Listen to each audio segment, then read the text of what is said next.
Tony, I want to give you something. My key.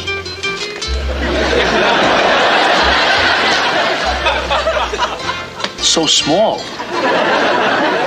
It's to my briefcase. Oh, yeah, right. From now on, no more work. No more work. I'm gonna have fun. I'm gonna get down. I'm gonna boogie, oogie, oogie till I just can't boogie no more. Okay, Angela. Okay. Whoa! That's powerful stuff. What do they call this thing? Pineapple juice. Hi, everyone. Welcome back to OA. Ayo. The Who's the Boss podcast. I'm Tori. And I'm Kevin. Is it O? It's AO. What did I say? You said OA. It don't matter. Sometimes he says that. Yeah, it is. You're right. It is, in fact, not the name of this podcast, but he does say it that way sometimes, and I forgot. That's so all right. We'll leave it. Yeah, fine. We are here to rewatch and discuss every single episode of Who's the Boss. We got a voicemail. Hey, it's Jamie. Wanted to say first off that I love the podcast, and also that Kevin and I must think alike because as an adult rewatching the anniversary show, I was also wondering why Angela would cook with a tie on. And I loved Kevin's Mona joke of what she should have said about the meat in the anniversary show. I had a similar thought for Angela's sorority sister from season 1. In that episode when Tony says to Angela, "What is more important, your friend or the drapes?" I thought Mona should have said, "Well, the drapes are more expensive." I think that would have been a more Mona thing to say. I can see that. Anytime Mona can put down somebody else. Yeah. And it would have been an added Especially bonus because it Angela. wasn't even, right, especially Angela, but especially Angela's friend. And yeah, the Right. drapes were definitely classier than that lady. That's true. So Jamie also messaged me the other day. So remember, during the Unnatural, we didn't understand the Helen Keller sign joke. And then Right. as I was listening to it, I said on the next episode that I thought I got it because she would have been able to feel the punch and then feel the fingers on her arm. Right. But then Jamie was like, well, I think it's just that it's such an obvious sign that even someone who couldn't see or hear would understand it. So I'm back to I think I'm overthinking it. Yeah. I think I just need to, I need to let this joke go. Yeah, poor Helen Keller. But my other friend Jenny mentioned that The Miracle Worker would have come out recently during that time, which was the movie about Helen Keller with Sally Field. Oh, is that right? Yeah, so Okay. people probably, it would have been a much more relevant joke. Right. At the time. Yeah, so I gotta let it go because I'm never gonna. You got to move on from it. Okay, so today we have moved into season 3. We're on episode 1. The title of the episode is Angela Gets Fired. A spoiler alert right there. It first aired September 23rd, 1986. Why did they say that's the name of the show? I know. That leaves nothing to the imagination. Angela Gets Fired. Yeah. So the TV Guide summary says, while vacationing in Mexico, Tony forgets to give Angela an important message from her office. Part 1 of 2. Yeah. This episode was written by Howard Myers. He has written other episodes. So, and the interesting thing, so it's a 2-parter. We're going to do both parts in this episode. But the second episode was written by 2 different writers. And I think that's the first time they've done that on a 2-parter. Which is interesting. 2 different writers in the first episode. Got it. Yeah, because normally it's like the same writing team who does both. Yeah, that is interesting. I wonder if maybe they weren't a 2-parter at first. Oh, that's a good point. Like it was maybe just one wasn't- episode after another, and then they decided to combine to make them. it a season opener that was like, I don't remember if this aired I guess it would have aired 2 weeks in a row, or possibly this was a 1-hour episode and now it's just broken into 2. I don't think so, because they break it down. They Does it- recap. But you're right, they do recap. He recaps on the Yes, you're second right, you're episode. right. Okay, you're right. Okay, in a very creative way, but it's a recap instead of like previously on Lose the Law. They actually did a pretty good job with it. So when this episode opens, the family is leaving to go on vacation. So this is the second time now that we've seen the family go somewhere together. The last time was custody when they went to California for No, that's right. Michael's wedding. Right. Yeah. But this time it's like an actual family vacation that they are all going on. So you wonder, like, how does that work? Does Tony pay for his part? Like, is Angela basically just paying for this whole trip for them? Right. Is it like a bonus type of thing? Oh, yeah, that's a good point. Maybe I don't know. He gets a salary and then like a Christmas bonus and a Mexican vacation. bonus. A Mexican vacation every bonus. year. Yeah. So Angela's recording the outgoing message on her answering machine. And I just think, like, what is that? Like, anyone who's not our age or older probably does not remember the fact that you would record an outgoing message on your answering machine. I know.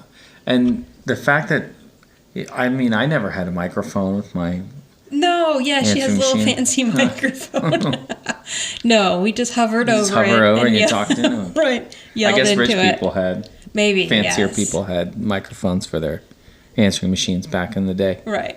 So she is leaving the message, and it's basically like, this is Angela Bauer. Please leave your name and number. I'm going to Puerto Vallarta, but don't worry. If this is about business, I'm only a phone call away. Mm-hmm.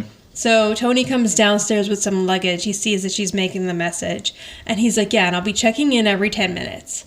So he's making fun of the fact that she's having a hard time letting go of work and going on this vacation. So she's like, you ruined my message, and she goes to start over. So Tony's like, you need to relax. Like, I've known you for 2 years. You've never gone on vacation. Like, all you do is work, and it's time for you to enjoy life a little bit. And she's saying, well, this is why I am the person I am today, which is true. You know, she has gotten very far. Can't argue with that. But Tony's also true in the fact that you need to take vacations and relax. So Mona comes in. She's all getting ready to go. She only has one bag. And Tony's like... And it's a small bag. It is a pretty small bag. He's like, it's all you're taking for a whole week? And Mona says she doesn't plan on wearing much. True Mona fashion. Yeah. I wonder, I mean, taking a week-long vacation, that is a long time. From work? Yeah, for Angela to be for away Angela, from for job, sure. Yeah. Because even when they went to California, it was she worked it in with a business trip. Right. So yeah, I mean, this Guacamunchies. Yeah, exactly. So this is the first time in 2 years that they have gone on a vacation. Oh, the other thing I wanted to point out is, again, with some funny timelines. So the season ended with Tony's anniversary, right? But the season would have ended in May, and now we're in September. So this is technically the 2-year anniversary for them working there. But maybe they probably just, like, I mean, as we've seen, timelines don't really mean a whole lot. But maybe that could have been, like, just a couple of weeks ago. Like, Tony's fresh from recovering from his appendectomy and now going to Mexico. Oh, yeah, now it's time to go travel. So if you watch Angela's hair, too, in this scene, it's pretty great because there's that, like, kind of iconic Angela Bauer picture that's probably one of the most searched ones that you'll find if you type in Angela Bauer's name. And she's wearing, like, a yellow jumpsuit with some makeup. She's got the phone to her ear. And that is from this episode. So when she comes down the stairs and Sam is there, the hair is that photograph's hair, but then, like, in the next shot, it's like the Seinfeld low flow shower head. So it must have been like one shot was from dress rehearsal, or so I've heard that they did run the show twice. They would run a quick one and then they would run the longer one. So maybe that was from one of the other shots. But I thought that was funny. Like, yeah, like maybe they didn't have a decent shot in the actual... Right. Because her hair is epic in that photo. Like, it's great. And then just the rest of the scene, it doesn't hold up. But I thought that was funny when I was able to notice that the hair changed. So Tony is like taking all the luggage out. The kids are no help. Which is so funny. Like, They're no one's helping them. No, it's true kid fashion. I know, it is. They're piling luggage on top of him. He opens the door. Jonathan goes through it instead of letting Tony go first. Yeah. So as he's out loading up the car, the phone rings, and Angela answers it. And it's Howie from the office. Howie's got a problem. And so she's like, don't worry. Angela's trying to talk him through this presentation that they're going to have to handle while she is out of town. She's telling him, you're a highly respected art director. And then pause. Well, I respect you. So Angela's just starting to change her mind. She's like, I don't think I should go to Mexico. So Mona's like, Tony! Yeah, right. She's going for him. Yeah, she needs him to get back in here and fix her.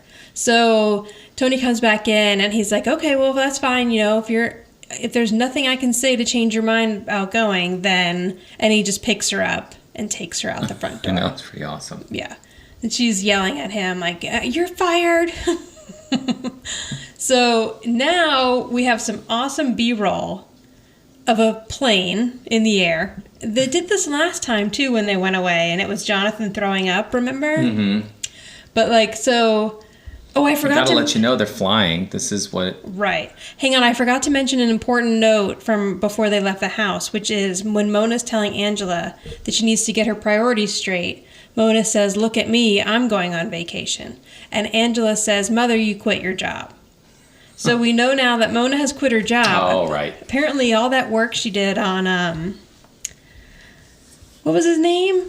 Norman Bevins, right? Something like that. She was like, that's it. I've reached my peak. It's time to quit my job. I've solved one case. Okay, so back solved one case. So back to the plane. So they're on the plane. Everyone's practicing Spanish. And Tony's telling them how to say, ask for the bathroom. And everybody's like following along except for Angela. She's like, I'm not speaking to you in any language. You picked me up and you dragged me out of my own house. Yep. And Tony's like, you loved it. But what was the plan there? Just, I'm not going, I'm lose the... I know, right? Whatever. Like, I don't know what it cost to fly to Mexico from Connecticut in 1980. Yeah, who knows? That probably would have been something. A couple $100 for sure. But yeah, at that, was it as hard to change flights then as it is now? Could you have been like, I'm not going to take this flight and credit it towards another flight? I mean, probably not. You had to call, but yeah. Yeah, right. It would have been way harder. Yeah, she was ready to eat the money and spend the same amount of money for everyone else to go on this trip except for her. Right. And then stay home by herself, which actually sounds awesome. Yeah, that is true. But not if I have to work. True. So now they are in Mexico, which is really probably just somewhere in Universal City, California. Yeah, it does. Look like some hotel that is pretending to be in Mexico. And they're all getting out of the taxi, and Angela's running into the hotel. And she runs, you see her just run off in the distance and go inside, and she's asking where the bathroom is. And the person in the hotel is like, no comprende. Right. Which, they've never heard someone ask for the bathroom in English before. So it's ridiculous. So now Angela is regretting the fact that she didn't listen to Tony. And she's like, Tony! And he's saying, Banyo! Or however you say it. Yeah, Banyos. Okay, so now we have to show that the family's on vacation. And we're going to do that with a montage of people windsurfing. Yep. So they're really outside. This is probably some beach in California. Who knows? Yeah. But yeah, they actually really are outside, which is fun. We don't get to see that very often. So Sam and Angela are on the beach. Sam's trying to write a postcard to Chad McCann. And Angela's pretending to read a book, but really she's working. So we hear about Chad McCann again. So he's still in the picture in season 3. So Sam's like, how does this sound, Angela? Dear Chad, Mexico is great. Wish you were here. Yours truly, Sam. And she's worried it's too pushy. And Angela's like, yeah, you're practically proposing. But this is cute. Time. It's cute. I like seeing them like this together. Because she kind of treats Angela more like a fun aunt or like a friend ever than a mom. But it is cute seeing them interact like that. So Tony comes over And Sam's like, oh, go back to reading your book because he's coming up. And she doesn't want him to know that she's not relaxing. But Tony comes up and he's like, hey, how's it going? They're all excited. Jonathan comes up with a video camera because he's shooting a video about lizards. And he scares them when he... at the beach in Mexico. And he scares them when he's saying that he is tracking a lizard. So they both jump up. And when they jump up, Angela's book falls, and Tony sees that she's actually working. Reveal her work. Right, and not reading. And I love that Sam's like, well, I'm out. She's like, surf's up, and she goes running off because she doesn't want to be here for this conversation. Confrontation. You're right. But it's interesting here how, like, Tony's acting more like kind of an annoyed spouse who isn't getting enough attention from their partner on vacation instead of just, like, the housekeeper. Because, like, why would he care? I know. Go pick up girls or something. But Tony just really wants her to relax. He wants to have a good time. Right. What? So is that a bathing suit she's wearing? I don't think so. I think it's just like a little sun dress. But she runs into the ocean with it. She does, but that's because he takes her glasses off, so she doesn't have a choice, really. I don't think it's a bathing suit. She can't just let him run into the ocean with her glasses and get away with it. If they're her prescription. So yeah, so to get her to start having fun, he takes her glasses so she can't read the report anymore. Goes running into the water. Now we're going to forget about the fact that we're going to find out later that Tony can't swim because Tony is apparently fine with the water right now. It is shallow. It is very shallow. You're right. And Judith Light and or Angela is kind of nervous that top is going to fall down because she keeps tugging it up a lot. Yeah, it's struggling. Yeah, they should have given her a little strap or something around it. So as they're out frolicking in the waves and she's yelling at him about her glasses, Carlos from the hotel comes out and says that he has a message for Angela. And it's Howie in New York, and he says it's muy importante. So Tony's like, I am sick of this. This is the 4th time he's called. Yeah. Tell him you're on vacation and you don't want to be bothered. And Angela's like, no, I got to take it. So she runs inside. And Carlos is like, sorry, buddy. You win some, you lose some. This guy he doesn't know what their relationship is either. Right. Well, but then he does say, you do win some. Right. So now we cut to Tony at, like, the hotel outdoor restaurant. And this is such an awkward scene because, like, some random woman walks by and he's just like, hi. Right, it's cheesing. Right, like, he's cheesing on from her. the table. But then the other odd thing is, like, this lady looks at him and just keeps walking. I know. Like, it wasn't even like an ego boost that this woman was going to stop and want to talk to him. She's just like, okay, whatever, and then, like, keeps walking. I know, but he's like, ooh, like, he's all excited. Right, he is. He's excited that woman just completely blew him off and walked by. So Mona comes in, and she's wearing she's all scuba up. Yeah. Full scuba gear. Even with a spear gun. Yeah. She's going hunting for sharks. Right. So she comes in and Tony's like, oh, hey, Mona. And he sees that she's all ready. And he's like, oh, what's the spear for? And in case the guy gets frisky. And she's like, no, it's in case he doesn't. So apparently, if she's not getting anywhere with this guy, she's going to poke him with a spear. Spear gun. Okay, that makes sense. So Mona leaves. And I guess she didn't have to bring a lot of clothes, and she just, like, rented scuba clothes instead. She's wearing the one outfit she brought underneath their bathing suit. So Angela comes in, and she's not... I was surprised that she's not mad at Tony still. Like, she's like, oh, she's happy to see him, excited to hang out. So she tells him, I have to admit that you're right. I need to relax. And the phone call was... Howie's making a presentation over lunch, and he couldn't decide between cold cuts and shrimp salad. And Tony's like, oh, shrimp salad. But Angela said cold cuts, so now she's starting to get nervous. And he's like, no, you're being obsessive. Just, like, sit down, relax, and enjoy the view. So we're to assume that they're looking out at the ocean, I guess, even though now we're in an inside set for sure. Yeah.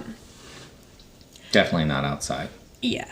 So he's trying to get her to relax, and he's like, just hang out, come down to Mexico. What is he? Oh, he says, forget about your work, come on down to Mexico. And Angela's like, that would make a great ad for Fiesta Airlines. Yep, still working. Right.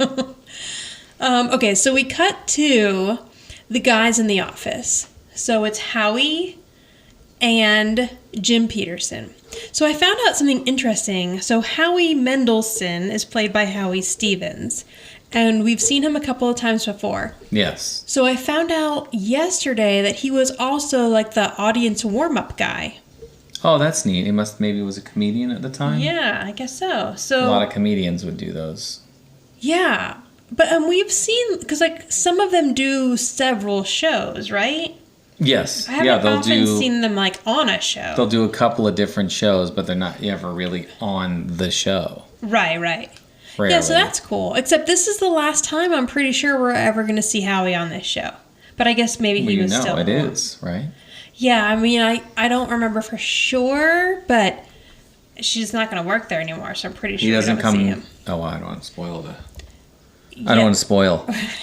But this is the last time we're going to see Weasel Jim Peterson. Yeah, that's right.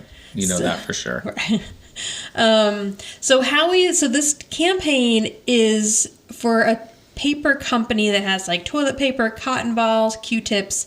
So what they're risking with this meeting is if they can get this sale of toilet paper, then they would be able to expand into their other divisions of the paper company. The cotton balls or something. Right, cotton balls of Q-tips and stuff. These ads that you see behind them, the drawings are hilarious. I know we're not to that point yet, but you know what? I didn't even notice those. It's a kid on what looks like a flying carpet, but it's toilet paper. Oh my goodness, that is fantastic. And there's two other children looking at him. I totally did not know. This is what happens when Angela's not there. Right. And it just says at the bottom, super soft, super soft, super soft. It doesn't make any sense. So the guys are having a terrible meeting. They start off like trying to do their little sales pitch, and they want to know what the toilet paper man, whose name I cannot remember, thinks about it. Yeah, I don't remember either. And he says, I think you're a bozo. So he's asking, where is Angela Bauer? Like, I need Angela Bauer here. Yeah, that's it. She's the only one. Right. So they explain, she's on vacation right now, and so, but we can handle this. And he's basically saying no. Like, if we don't have Angela, then we don't have a campaign.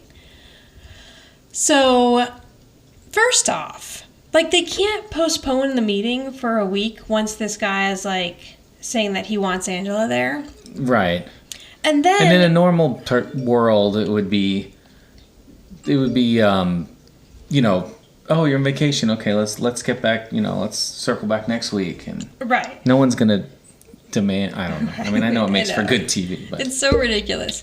And then, like, all of these guys are so incompetent. So then they're going to fire the one woman that they couldn't make it through one meeting without. Like, how is the rest of Wallace and McQuaid going to go here if, like, they can't even get through this one meeting? Right.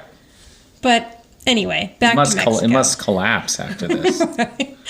So back to Mexico. Angela is like relaxed. She's watching the sunset. She's like, you're right. This is beautiful. And she asks, is the sunset at home like this? And Tony's like, almost every night. You're just too busy to see it. And she thanks him for letting her see it now. But what's cute is that if you notice, Tony's kind of looking at Angela the whole time and not the sun. He's watching her, like, enjoy this sunset, which I think is really cute. So Angela says, Tony, I want to give you something. My key. I know, he's thoroughly confused. The look on his face is fantastic. So she hands him this tiny little key, and he's like, oh, it's so small. And she says, it's to my briefcase. So she's basically saying from now on out, like, you're in control here. I'm not going to work, and I'm going to have fun. So she says, I'm going to get down. I'm going to boogie, oogie, oogie till I can't boogie no more. Poor Angela. I know. She's such a dork. So she takes a sip of her drink and she's like, "Oh, that is powerful. What is that?" And he says, "It's pineapple juice." Yeah. So they start playing the Mexican hat dance, and she wants to dance. And Tony's all like, "Oh, no, no, no." But, like, since when does Tony not want to dance? I know. He always wants to dance. So he's like, "We don't even have a sombrero." And somebody throws one onto the floor. Yeah, immediately. So they start dancing. Angela's having a great time. And as she, like, is dancing with Tony, she kind of gets flung into another guy's arms. So she's off dancing with him. And Carlo comes up again, and he has another message. It's from Howie, and he says, "It's very important. We just lost the toilet paper." Right. So Tony's like, "These people can't even find the toilet paper on their own." So he says, "Don't worry, I'll give her the message." And then he crumples up the message and he throws it away. Kicks it into the air. Yeah. But here's the other thing. In his defense, the last call was they didn't know what kind of lunch Right, exactly. to serve. Right. So he's thinking they can't find toilet paper. They need to figure that out. Right. And because they couldn't even decide on a lunch. Exactly. But yet, it's ridiculous. And I'm assuming, so at the beginning So of in the his- episode, I'm when saying she's in talking his about defense. the company that the campaign is for, I believe she's talking to Mona. Mm-hmm. And not Tony, so he wouldn't have known that. Right, it was yes, toilet he paper. never knew Yeah. what it was about. Right. So now the family gets home from Mexico. Sam's saying, "What a great vacation." Tony says, "If I had any more fun, I'd be dead." And I don't know Mona what that says, "I know." And then Mona says, "That's what my scuba instructor said." Okay. So apparently Mona had a lot of sex. There was spearing going on for sure. That's for sure. And I'm not so sure they even got in the water. No.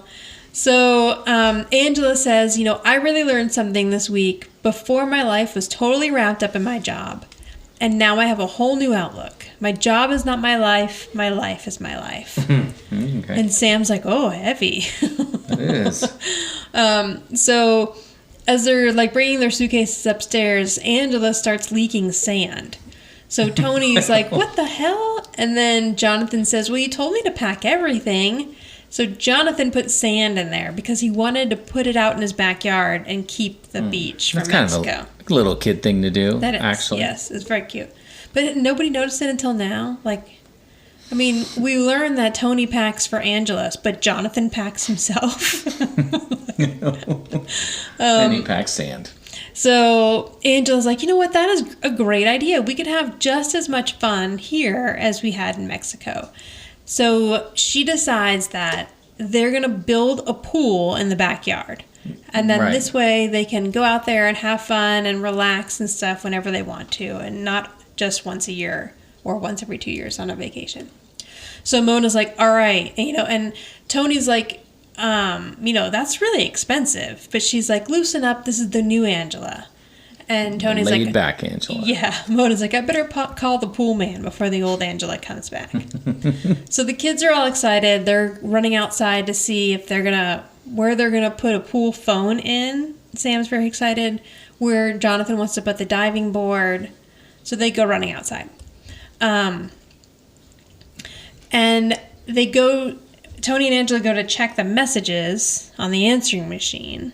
And the first one is Howie, I think, or Jim Peterson. No, it's Howie. Yeah, I think it's Howie. And he's like panicked. He's like, "When are you coming back?" And Angela's saying, like, "Oh, listen to the tension in that voice. That's what I used to sound like." And Tony's like, "You were even worse." So next, Howie's saying, "The presentation bombed." And Angela's like, "He always exaggerates." Right. So they're kind of making fun of Howie. She's still all relaxed until Tony goes to the next message. This one is Donald Stewart. And he's, just says, "Hi, Angela, this is Donald Stewart." And Tony's like, "Oh, that guy sounds really tense." And Angela's like, "Oh, wait, that's not funny," because he is the chairman of the board. So she gets him to play the message, and it's Donald saying that it's 4:17, and there's going to be an emergency meeting. It's Sunday. There's going to be an emergency meeting at 5:30, and she needs to be there. So she's wearing like a sundress and a little shawl. Like, she's not ready to go into work at all. But she starts panicking, and she's like, "I'm in big trouble. Don't hold dinner. Don't wait up. I need my car keys. I need my briefcase." and she's panicking. So Tony is like, wait a minute, hold on, stop. You had a right to take a vacation. She's saying that it was irresponsible for her to go away and that it wasn't the right time. No, old Angela's creeping back in. Right, yes, with a vengeance. Yep. And Tony's like, you know what? It was never the right time, and you were going to burn yourself out. And it's just like my grandma used to say in the old country, tired chickens lay stale eggs. Which, so, sure. And then Angela's like, what? And he's like, well, it rhymes in Italian. But I don't think it does. No, I did my investigation. First, I went online to make sure tired chickens lay stale eggs was not an actual saying. Because sometimes those, they're sayings. It's going to be real. I think we should make it a saying now. Yeah. Okay. Well, and then we were curious to know if it indeed rhymed in Italian. Yeah. So I went to my trusty Google Translate, and this is what I came up with. I polli stanchi depongono le uova stantie. Does that sound I don't think it rhymes. No. I mean, Tired chickens lay stale eggs. play the Italian one again. Okay, hang on, let's do both. Tired chickens lay stale eggs. I polli stanchi depongono le uova stantie. Yeah, I mean, it does flow a little nicer, but I don't necessarily think that it rhymes. Yeah, Tony's wrong. But you know what? I mean, like, if someone speaks Italian out there, maybe the Google Translate's not as oh, I'm sure. flowing. It doesn't roll off the tongue. Yes, any Italian listeners, please tell us, is that a real thing? And then, does it rhyme? So, But then, of course, I had to even test more of the boundaries of Google Translate. A, O, O, A. So, all right, that's which I thought was kind of funny. well, I'm just going to let her do this from I now know. on. It does a good job. Yeah. Okay, so Angela's like, you're right. I really lost it there. It's okay. The new Angela's back. I'm going to calm down, and I'm just going to go in there, and it'll be fine. She's like, I just really hope that we didn't lose that toilet paper account. And Tony, you see like, the blood rush out of his face. Yeah, and he's like, toilet paper? Yeah, it's like, starts putting two and two together. Yeah, and she's like, yeah, that's the presentation that went in the garbage. So she leaves the house, apparently makes it to New York City very quickly. And he walks into the room. All the guys are there. They look pretty pissed off. She's like, I'm sure you'd all like to hear about my vacation, but that'll wait for another time. They're all just sort of staring at her. And Angela's like, all right, Jim, what's the situation? And Jim basically says, we lost the Supersoft account, and it's all your fault. Nice, very nice. I know. It's all her fault for going on vacation. Jim Peterson she should have fired that guy. When she had the chance. Yeah, absolutely. So Howie's like, you told us you'd be available. And she says, I was. My secretary had my number. But Howie is like, I tried to reach you. I left a message. I told the guy it was muy importante.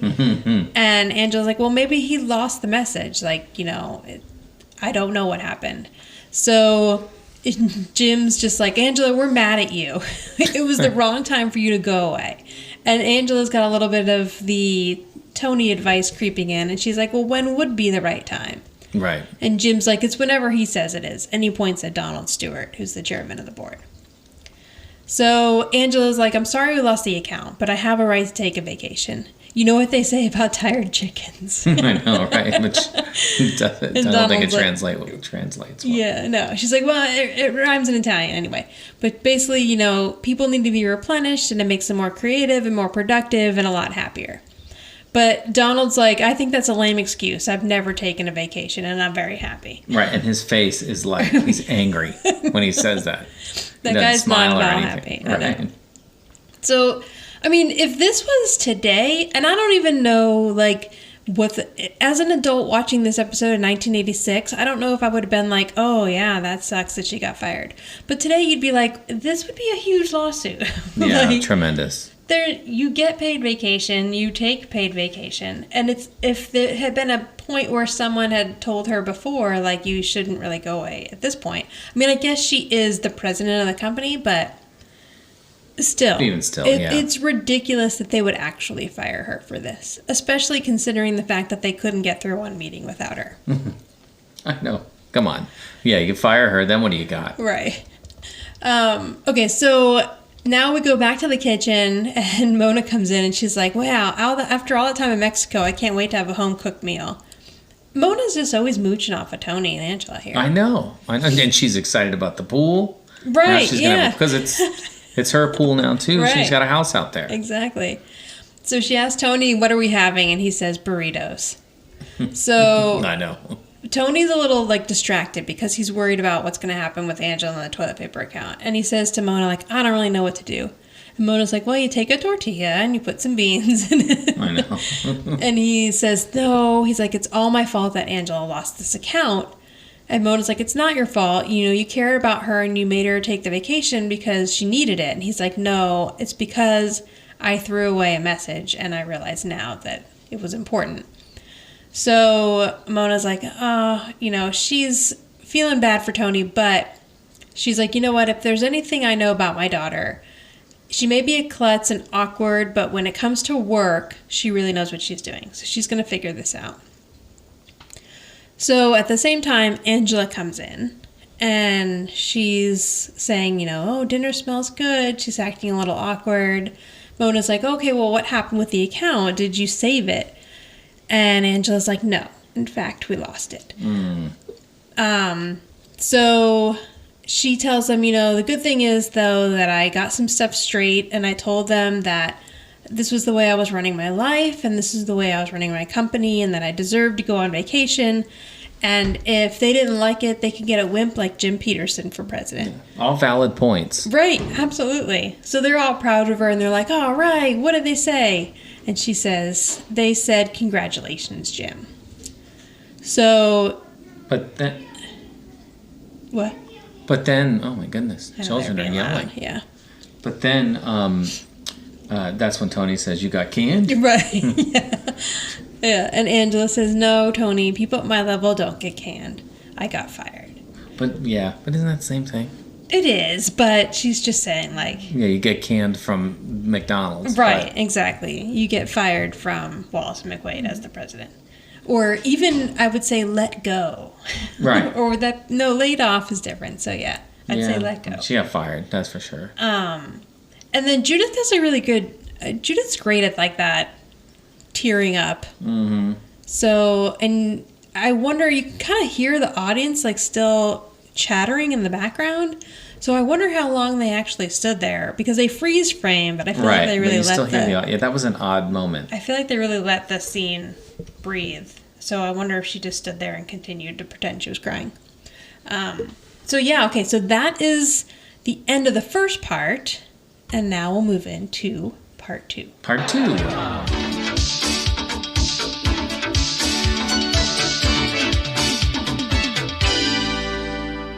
So embarrassed. Oh, don't be. My nose runs when I cry, too. No, I mean, I'm not the kind of person who does this sort of thing in front of other people. Oh, hey. I'm not other people. I'm Tony. I'm lucky. Hey, look, I know this is a tough time, so I got an idea. Don't pay me, at least for a while. Oh, Tony! I would never do that! Oh, well, why not? I mean, it's not that much money.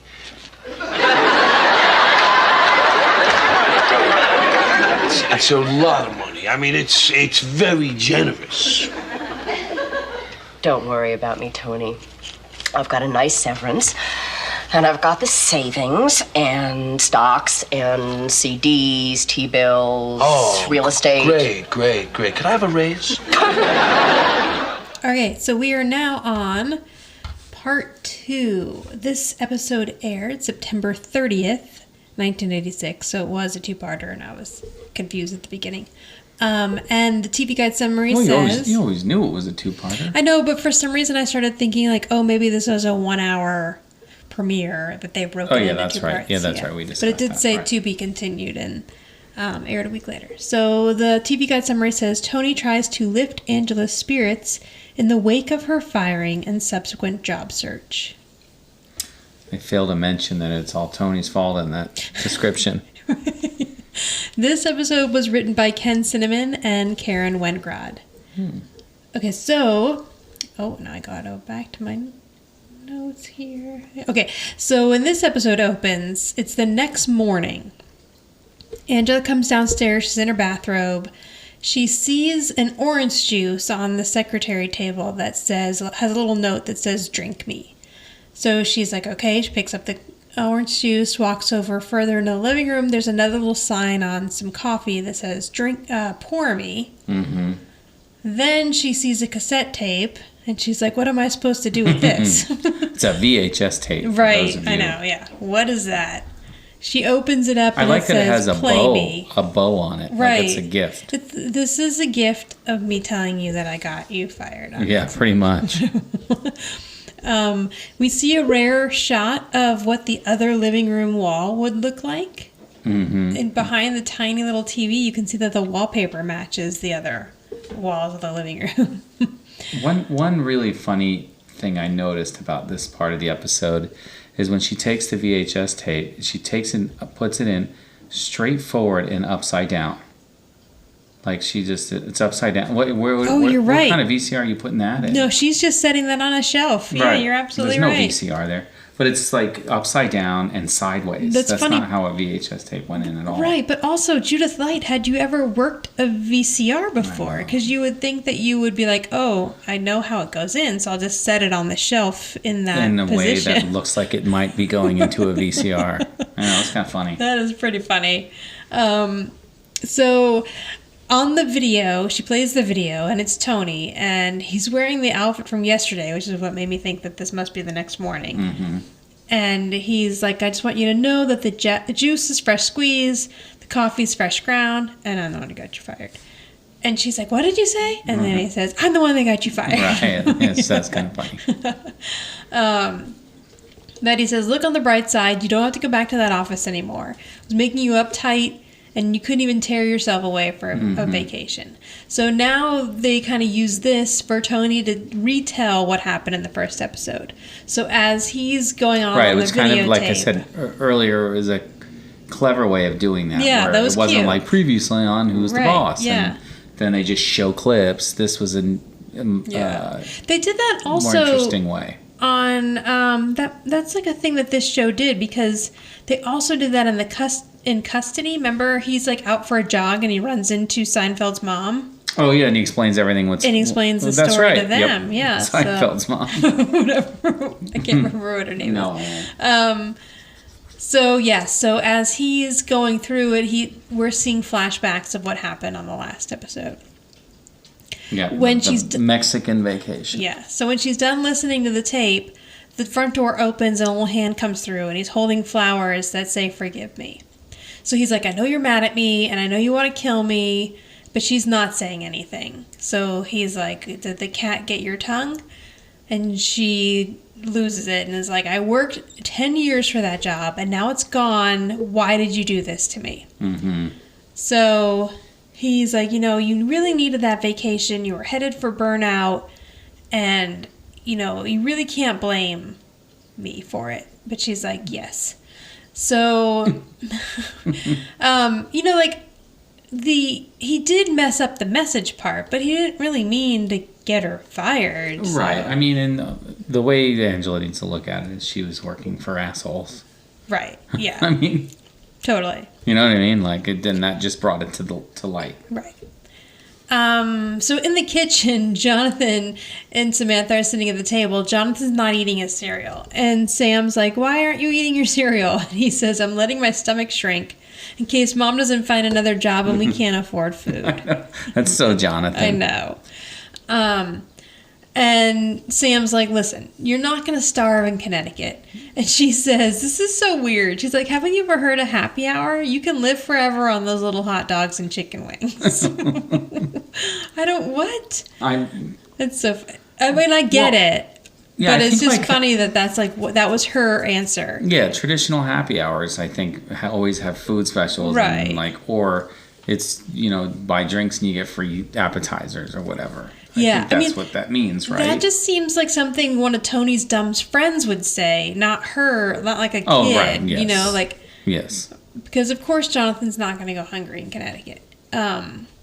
But Jonathan's like, well, what if she doesn't find another job and then we're poor and miserable? And then he says, what was it like, Sam? That was so mean. I know. So Sam's trying to reassure him, like, don't worry, she just got fired yesterday. She's going to find another job. When Tony comes in, though, Sam is like, did she find another job yet? And Jonathan, again, is like, what if we have to sell the house and move to a condo? So everybody's thinking about themselves in this situation. Right.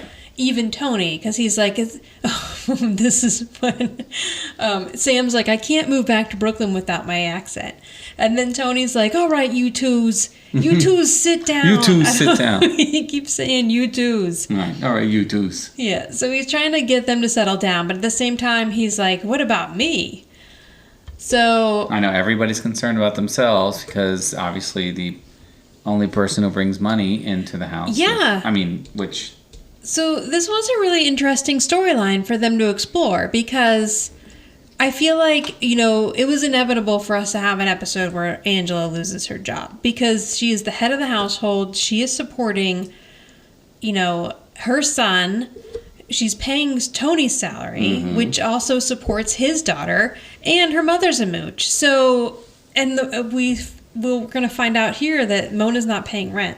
So she is supporting 5 people, and that, is normally a storyline that you would see with a man because, they normally would have been head of the household or at least bringing in the bulk of the money at this point. So, yeah, I thought that was pretty interesting for them to go in this direction, and it absolutely made sense. So, after this episode aired, or after I watched it, I was like, oh yeah, there was always going to have to be a storyline where Angela gets fired because we need to see her in this situation. I guess, this distressed situation. Yeah.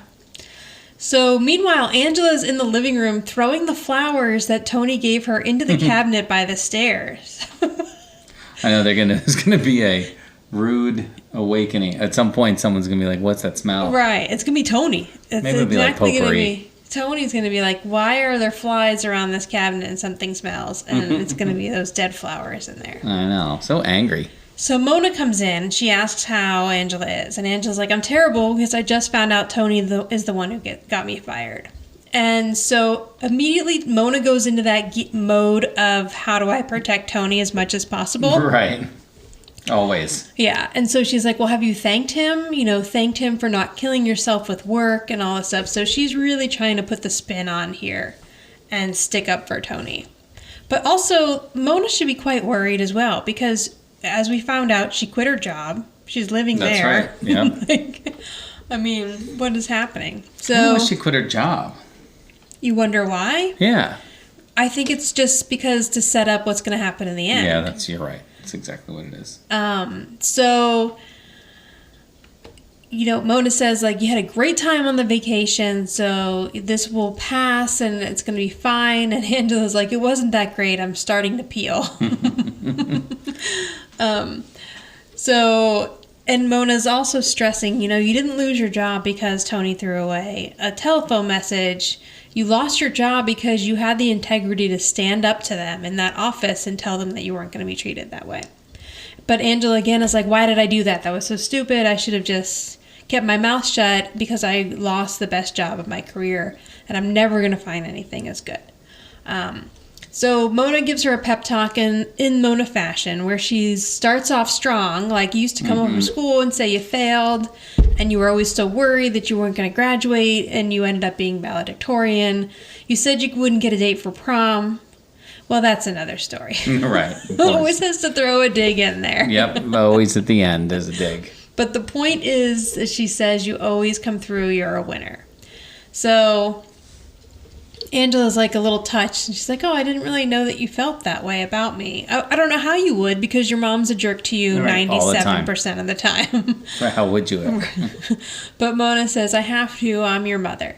So she also says, I would like to give you this check, and it's 2 years of unpaid rent. And Angela's like, I can't take this. And she's like, well, if I would have lived anywhere else, I would have had to pay at least $500 a month. So Mona's giving her a check for $12,000 here. So where does Mona have $12,000? And if she does have $12,000, why is she not paying rent? I know, right?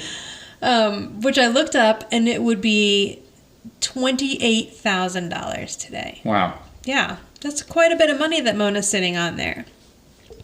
Yeah, not paying rent. Right, but Angela insists that she cannot take this, and so then Mona's like, okay, and puts the check back in her pocket. Right. So Tony comes in and he says, okay, I've got an idea. I know you're mad, but I'm going to march into Wallace and McQuaid's office, and I'm going to tell them that this was my fault. I didn't give you the message, and I'll have them eating out of my hand, and you'll have your job back in no time. Right. And Angela says, it's fine. I'm not mad at you anymore. This wasn't your fault. And he's like, oh, thank God. I would have never gotten past the receptionist. No, that was a kind of funny part. Yeah. He was trying to be strong. What was he going to do? Okay, so at the same time, the doorbell rings, and it's the pool guy. So this guy's name is Len Pudney. Mm-hmm. Oh, the actor, though, hang on, let me see. He didn't really have very many credits when I looked. John Medsini. But yeah, so the pool guy is Led Pudney. He comes in and he says, okay, he basically wants to sign the contract for the pool. But they're like, oh, well, so the situation has changed, and they're trying to not really say exactly what happened, but to get a point across that they really shouldn't get a pool right now. And he's like, oh, I get it. You're poor. Yeah, it's like, oh, what happened? But they're like, no. And Angela, I think, doesn't want to say, okay, maybe we shouldn't put in a pool right now. So she's like, no, we're fine. Maybe we should still do this. And Tony's like, I just don't know that you... She's like, you said that I'm going to get another job right away. You guys have faith in me, so we're going to be fine. And Tony's like, well, it's fine. I just don't know that you should spend $15,000 while you're looking. Yeah, exactly. So... But Angela's trying to be all yeah, she's still spontaneous and right, and she's not thinking anyway, and she's not in her right mind. Right, but she also probably is thinking if I keep their spirits up, then they're not going to worry about Mm-hmm. She's trying to keep them from worrying too about what's going to happen in the future. So Mona's like, okay, well then we'll throw in a jacuzzi as well. Yeah, just run the bill up. Right, and where are they going to put this pool? We've seen the backyard. It's really just Mona's apartment. She must be on... Maybe there's a nice little plot of land in the back that we just never see. But it doesn't matter because the pool is never going to happen. Right, we never see them in a pool ever. So later or the next day, I'm not sure, Sam and Tony are in the kitchen and he's cutting coupons for denture cream. And Sam's asking, why are you cutting those? Because we don't use denture cream. And he's like, well, we don't, but old lady Riley will give me 2 spaghetti sauces for every denture cream coupon I give her. So then she's like, but you make your own spaghetti sauce. And he's like, well, but Miss Goldberg, if I give her the 2 spaghetti sauces, she'll give me 3 oatmeals. Ah. So it's funny because, Tony knows how to be poor. Right. He's all about coupons. He's probably saved Angela quite a bit of money because I feel like he probably has been cutting coupons this whole time. Even of course. Though, yeah, because he's just not one to spend a lot of money if he doesn't need to. And also, in this scene, of course, Tony makes his own spaghetti sauce. Oh, of course. I mean, he's not going to be buying ragu. Right. I know. Huh? I've never made spaghetti. You think we should try one time, maybe? No. Okay. So Angela comes into the kitchen, and she's all dressed up. And Tony's like, wow, you look great. You must have a big meeting set up. And she's like, no, but if you look successful, you feel successful. And then that's how you are successful. So, which is advice that people have said for yes. years. What is it? Dress like the job you want or whatever. Right. Dress for the job you want, not the job you have. And before I had kids, my joke back was, then that's why I dressed like a soccer mom, because I used to work overnights in news anyway. We wore jeans and hoodies. But yes, and really I just wanted to be a soccer mom. Except now that I have children, I realize I don't ever want to be a soccer mom. Okay, so then Sam's like, oh, that's a great idea. So, Dad, if you buy me a whole bunch of new clothes, I'll get really good grades. Right. Nice try. So Angela sits down. She has this enormous Rolodex, which, what is that? Right, exactly. And she says, this is an intricate network representing 10 years of my personal and business contacts. Today that would be called LinkedIn. Right. So, or just your contacts. Right, just the contacts in your phone. So she spins the little wheel and they're like, let's see who's going to hire Angela Bauer. So Angela's feeling pretty good about herself. And now again, this is probably only 2 days after being fired. So she starts making calls and they kind of like show that time has passed. Right. She's on the phone. She's not really getting anywhere. Somebody's like, on the phone they ask, didn't you lose a $6 million account for Wallace and McQuaid? And she's like, no, I did not. It was $8 million. Well, she hangs up. Right, She says, no, and I she did not, says hangs it. up, and then she says it was $8 million. Right. So... And then they finally cut to her, and the Rolodex is empty. Yeah, the Rolodex is empty. She's gone through all the contacts. And the only job she's been able to nail down at this point is for a possible copywriter. And she's like, with my credentials, this is way beneath me. She's like, I might as well be a secretary. And then you can hear, she pauses, they must ask her how many words per minute she could type. And she says 17 words a minute. You would think being a CEO or a president of a company should be able to type more than 17 words a minute. That is a good point. But I guess they don't really use, it's not like now where all work is done on computers. True. That's so true. she probably had other people taking notes for her and then typing stuff up. That's but true. Yeah, I feel like now people just naturally type more because we do it all day long. But yeah, that was funny. So Tony comes in, he's like, how's it going? She's like, lots of good prospects, lots of leads, made some progress. He's like, yeah, nothing. So she basically says, there's nothing out there. Like, I've called everyone and even my hairdresser. And Tony's like, why would you call her? And she says, because she likes me. So Tony is like, don't panic. We're going to get through this. You're going to find something. And Angela is panicking. And she's like, why would I panic? My reputation is mud. The market's flooded with qualified people. And I misspelled education on my resume. Come on, Angela. Maybe you should have waited more than 3 days then to send it out. Like, take a breather, look at it again the next morning. That's right. So Tony says, this is a really cute scene between them. He says, we're going to get through this. And she says, we? And he's like, yeah, we're a family and families stick together. So she says, that's the nicest thing I've heard in a long time. And Tony says, I'm a nice kind of guy. So he asks if she feels better, and she says she does. And so she goes to walk out of the kitchen, but she starts crying. And she turns around and goes back and hugs him. And, very nice scene. Yeah, and he consoles her. So again, like that's, it's really, you can really tell that obviously, we've gotten to the point where they're not business. They're not employee and employer. Like they're very good friends at this point. Right. And even if there are deeper feelings involved, like first and foremost, I think he really does consider this part of his family now. And this is his home and he's going to do whatever he can to help her, stay on track and to keep them together. So Angela's like, thank you. And Tony says, a good cry always helps. And she says, so does a good shoulder. And he's like, well, I got another one if you need it. Very Tony. And then Angela does a big nose blowing, just like Diane Wilmington did in her episode. Oh, yeah. Like, this seems like a funny thing. Like, have a dainty woman just blow her nose really loudly into a napkin. So Angela says that she's embarrassed and because she's not the type of person who does this sort of thing in front of other people. And again, Tony's saying, I'm not other people, I'm Tony. And you would think at this point they would have seen each other cry because they lived together. Yeah. Even if she was just like, watching Murder, She Wrote one night and started crying or something. But so he says, I know this is a tough time and I have an idea. Why don't you just not pay me at least for a little while? So Angela starts crying even harder again. And she's like, I wouldn't do that to you. And he's like, it's not that much money. And then he's like, it's a very generous amount of money. But Angela says, don't worry. I've got a severance and I've got the savings and stocks and CDs and T-bills. I don't even know what a T-bill is. Yeah. And so T-bill. Tony's like, oh, okay, can I have a raise? Yeah, right. He hears all that all of a sudden. So it is good that she got a severance because she was technically fired and not, like, laid off. But I guess if you're at, like, that level, then you would get a severance. T-bill is a treasury bill. Oh, okay.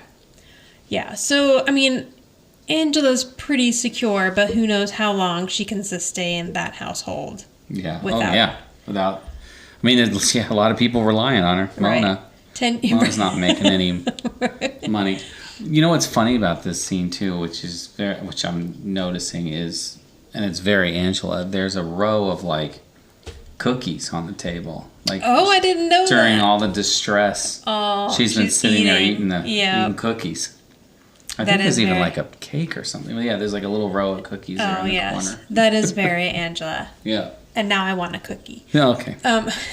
So then at this point, Mona, Sam, and Jonathan come in because Mona took them over to Pool Palace. Oh yeah, Pool Palace. Yeah. And Pool Kingdom, but they couldn't go to Pool Heaven because it was closed. So Jonathan's wearing like goggles and this little dinosaur floaty, and Sam's like, if you wear that in front of my friends, I'm gonna let the air out of your dinosaur. And Jonathan's like, hey, get used to this. This is my poolside look. So then Sam's like, I'm gonna let the air out of your lungs.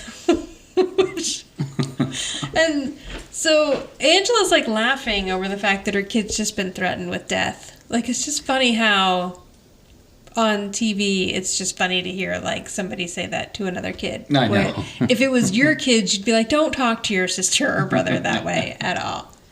So Tony and the kids leave.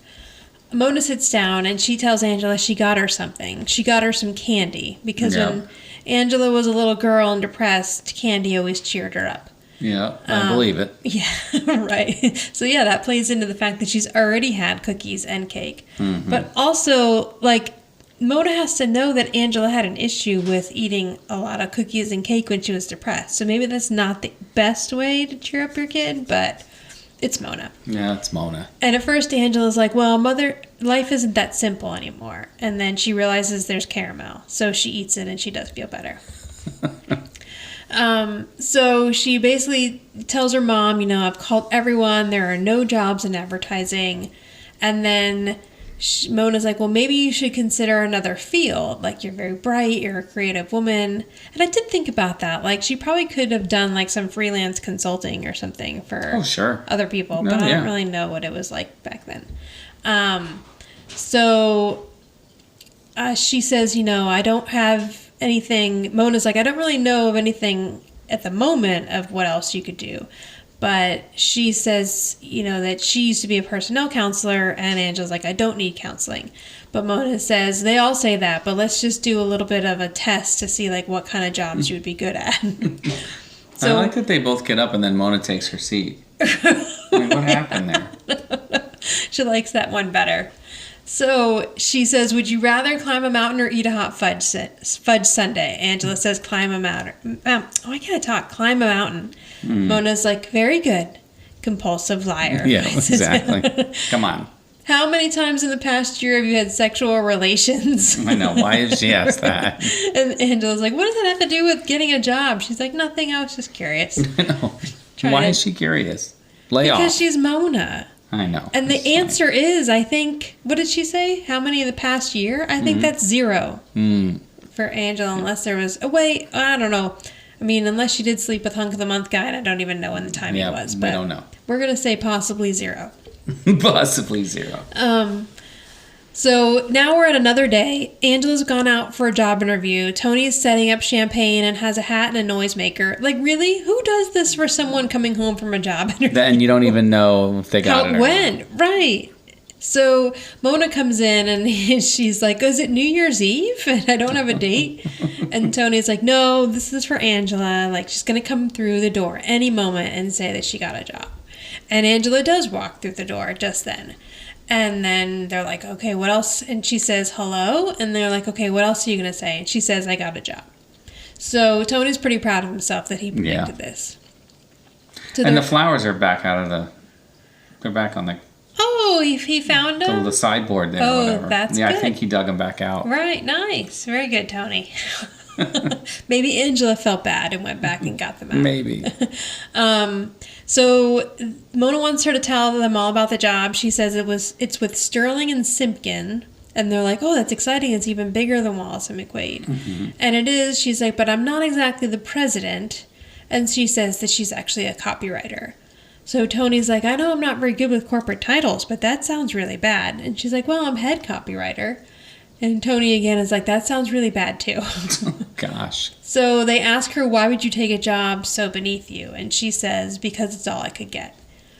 But again, Angela, it's been like 4 days. Right. So like, I don't necessarily know that she had to take the first job that she got, but she must have been pretty terrified about maybe panic was security. setting in. Yeah.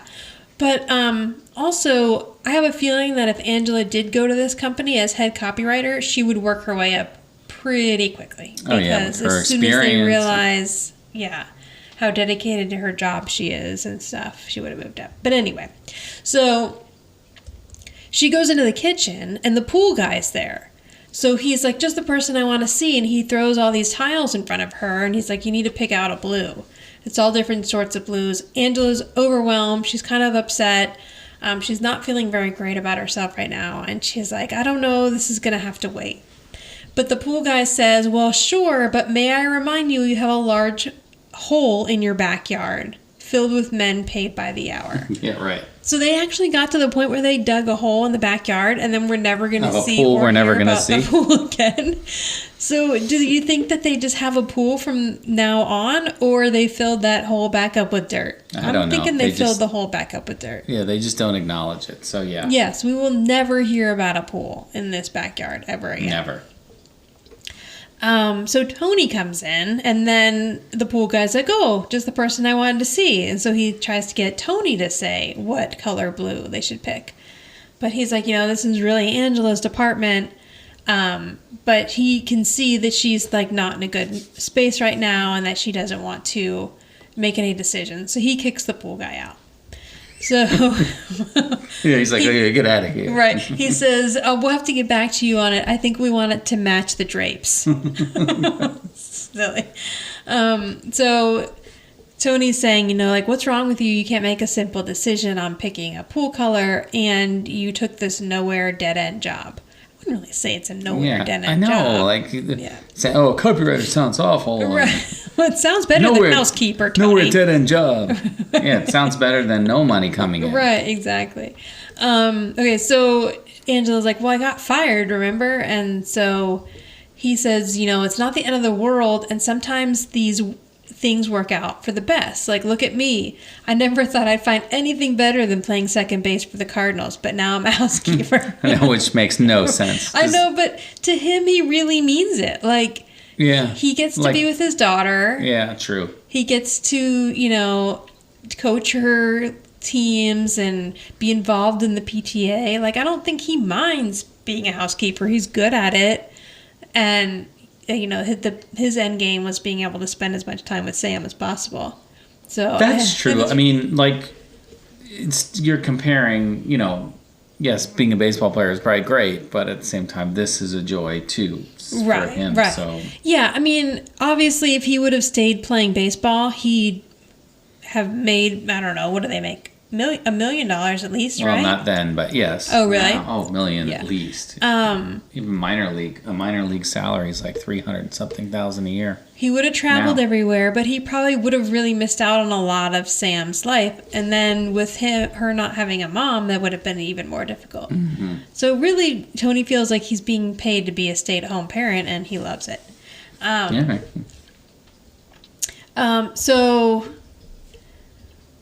And then he says, if I hadn't gotten hurt, I wouldn't have signed on here and I would have never met you. That's right. That's a really sweet thing to say. Yes, it is. But Angela's like, met who? Like, I don't even know who I am anymore. Again, Angela, it's been like 3 or 4 days. Yeah. Let's come down off the ledge. So Tony says, you're Angela Bauer and you're somebody that we all care about and that we love. And then he gets a little, I think, awkward about saying love. He probably should, especially after the last episode that they really were in together, which was he said I love you when he was under anesthesia. So Angela's like, I haven't I'm not a success in many areas of life. Like, I've had bad personal relationships, and he's like, what's one little marriage? And she's like, I'm not really great at running a household. And he's like, yeah, but you hired me. And she says, but running an advertising agency is the one thing I know how to do well. And now that it's gone, I feel lost. So he's like, I just don't want you to use that as an excuse. And she's like, well, what do you mean? Like, I can't just make myself president and start my own agency. But that's exactly what Tony's thinking. Like, why not? Right. So she's running a whole entire other agency. Yeah. She's like, well, you need experience. He says you got that. You need capital. Well, you can borrow that. And you need clients. And he says you can steal them. And you probably can steal them because once she's no longer at Wallace and McQuaid, and they realize how the rest of them are idiots. Right. Apparently drawing pictures of kids riding toilet paper carpets. And not knowing whether they get the shrimp or the tuna or whatever. Yeah. So, yeah. So she could easily blow them out of the water. Right. So then they cut to an outdoor shot of this silly little music as they show a little very good New York building. Not at all the tower that we've seen her working in before. Which I think is the World Trade Center. Oh, like a shot. Yeah. I don't think it... Yeah, not that it's necessarily supposed to be it, but it is... They were just showing New York, using it, yeah. Big time. But the one that they showed in this episode, I think, was one of the World Trade Center buildings. Yeah. So they walk Angela into this little room. Covering her eyes. Yeah, it's Tony and Mona. And they're like, okay, well, hang on. They open her eyes and she looks around. She thinks it's very charming, but it's very empty. Yeah. And so they're basically showing her that they've rented this space, or they can rent this space, and she can start her own agency here. It would be called the Bauer Agency.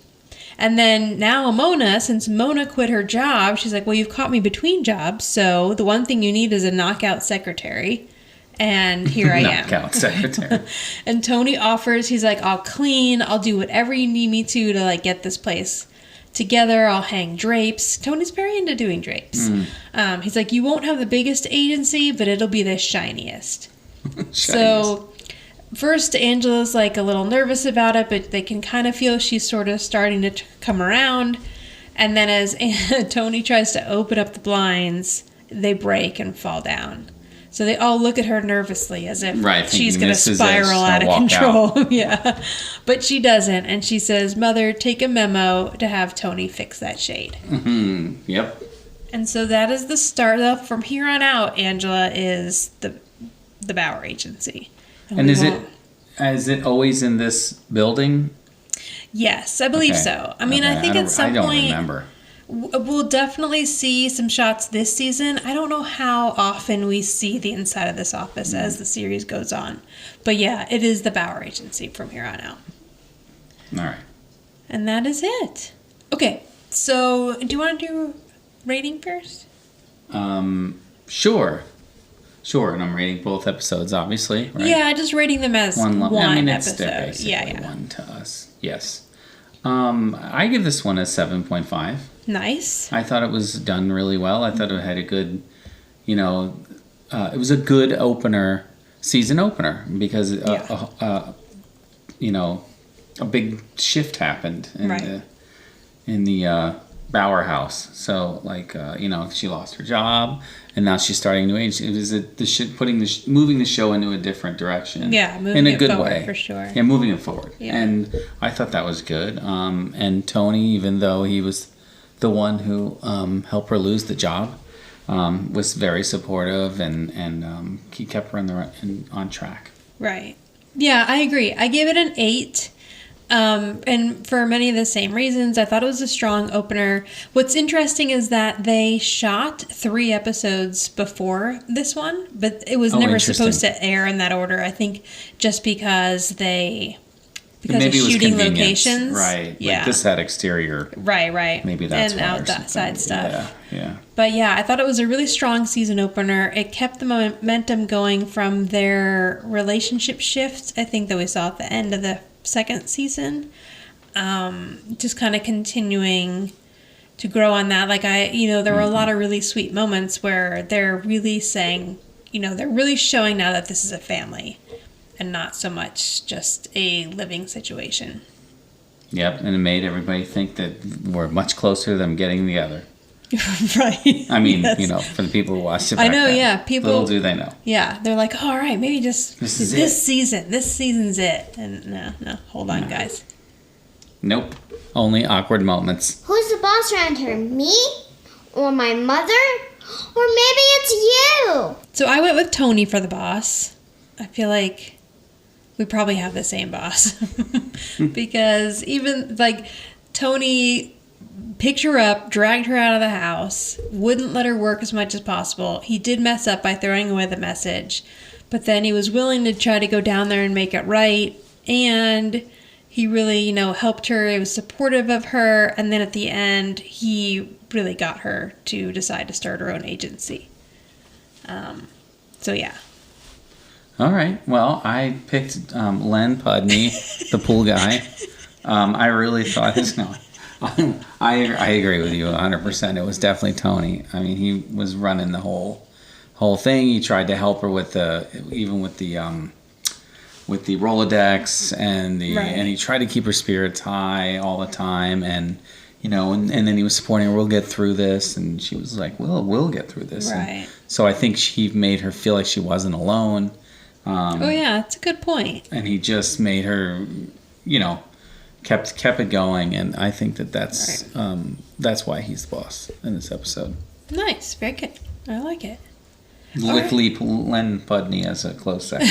Yeah. And then Mona only because she brought chocolate or candy. Yeah, right. Just that was what she did. Okay, so next week, the episode is called Daddy's Little Montague Girl. This one's going to focus more on Samantha, but it'll be an interesting episode. It's going to be some, you know, headbutting between Tony and Angela, which is always fun. So you can reach us at Who's the Boss Podcast on Instagram, or Who's the Boss Pod 1 on Twitter, or on Facebook. We have a Facebook page called the Who's the Boss Podcast. Or you can go to anchor.fm/WTB podcast, and there you can leave a voice message. Yes, which people had. Well, yeah. We got one this week. Did. That was Very great. excited. We like getting the voicemails. All right. Well, thank you, everyone. Have a great time. Great day, night, whatever it is. Bye. Tired chickens lay stale eggs. If you like this podcast, please subscribe and tell all your friends and give you a big pat on the back. Bye. I added some extra.